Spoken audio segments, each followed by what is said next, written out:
Have you ever wondered that the moment you're at home, suddenly it becomes harder to be productive? But when you have somewhere to go, somewhere to be, motivation just appears. It's not that you're lazy, it's just that the home is a different ball game on its own. Trust me, I've been there. Most times when we're at home, our brain always signals that this place is a place of comfort.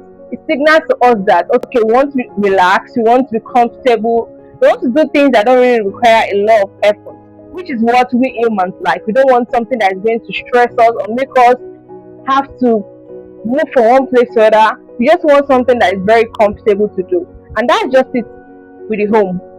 It's there to serve those purposes. But at the same time, while you're home, you can still be productive. And in this video, I'm going to be talking about 6 ways at which you can be productive even when you're at home. Firstly, if you're new here, my name is Dorcas and this is my YouTube channel.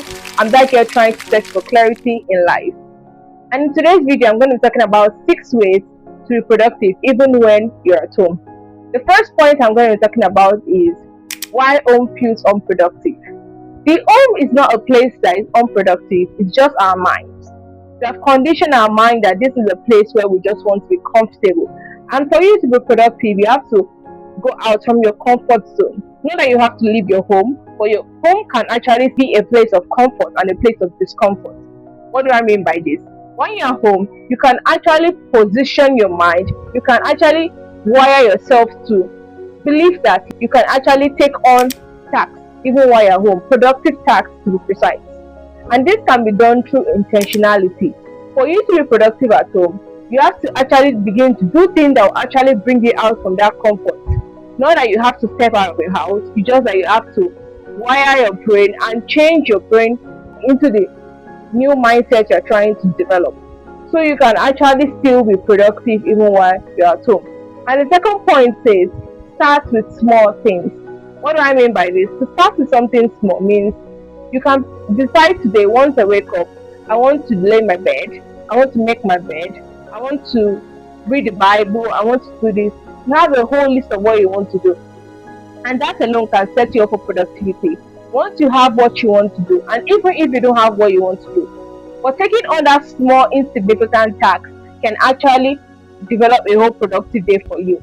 You do one little task, it doesn't really require a reward, does not have anything attached to it. It's just you willing to do that for yourself. And through those little tasks, you can actually begin to see yourself as productive. And the thing is, for you to be productive, you have to identify yourself as a productive person. So you have to see yourself as someone that is productive at home, not someone that is trying to be productive. You tell yourself, I'm productive at home.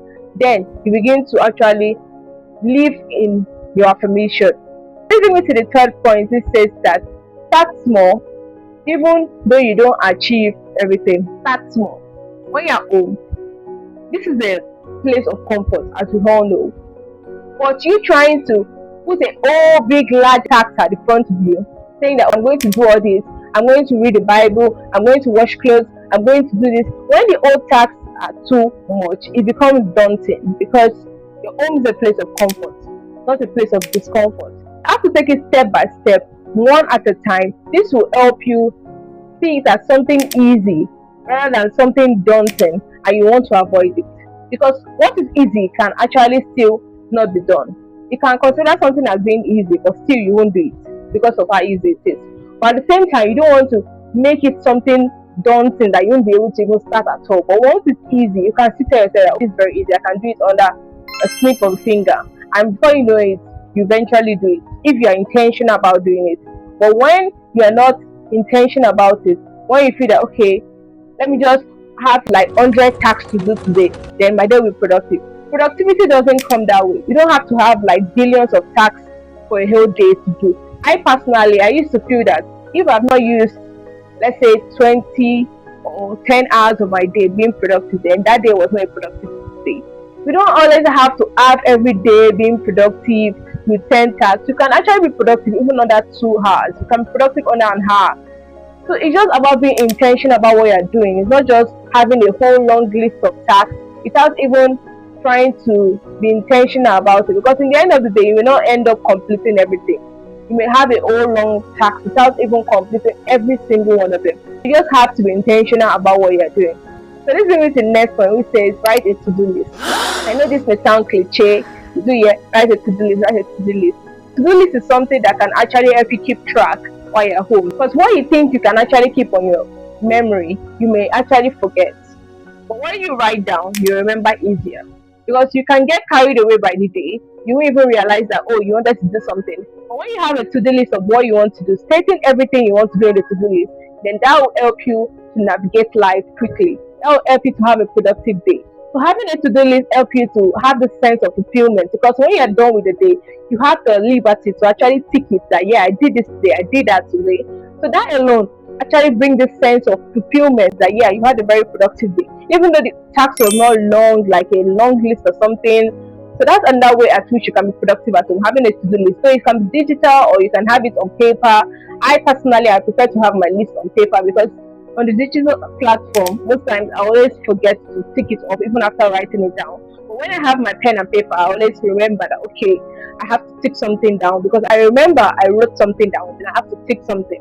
So I think that's you knowing what works best for you in the to-do list.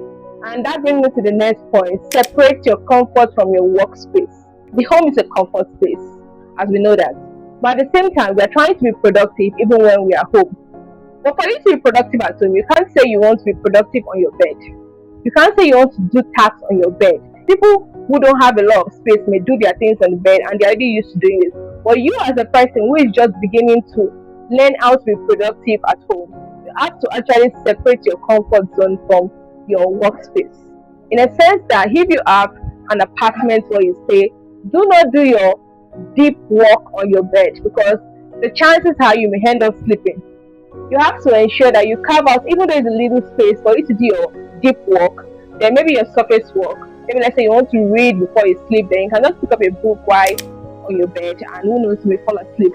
But still, your deep work shouldn't be done on your bed. Personally, I don't really advise to do your deep work on your bed, because in the end of the day, you may doze off, and before you realize, time may have gone and you may not really have the level of productivity you wanted to achieve on that day.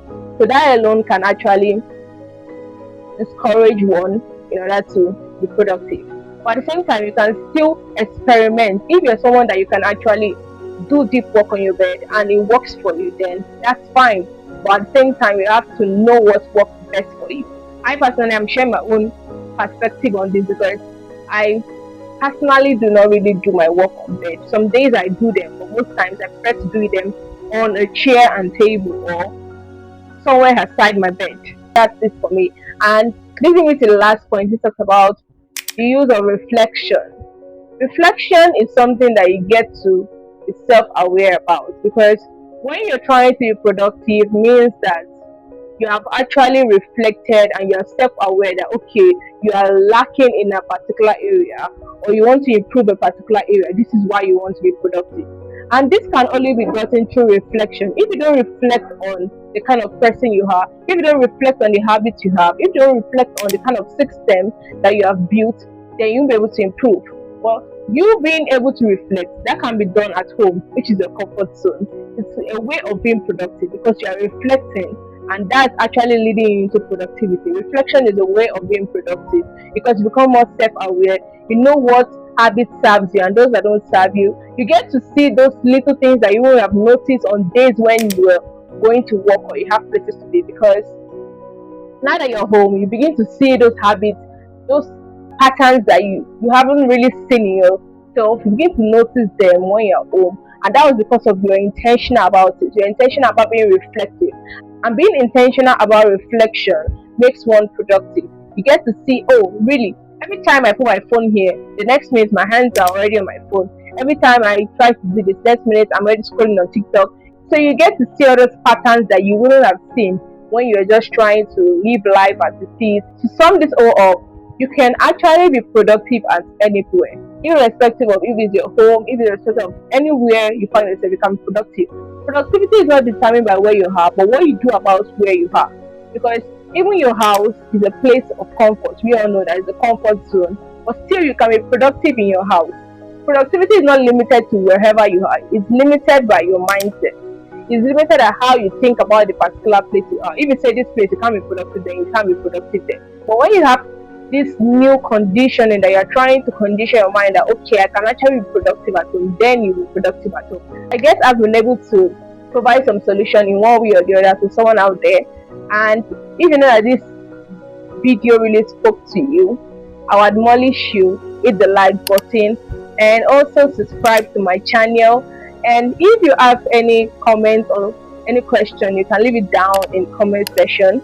And I would love to receive your feedback. I'll see you in my next video. Thanks for watching, guys. Bye.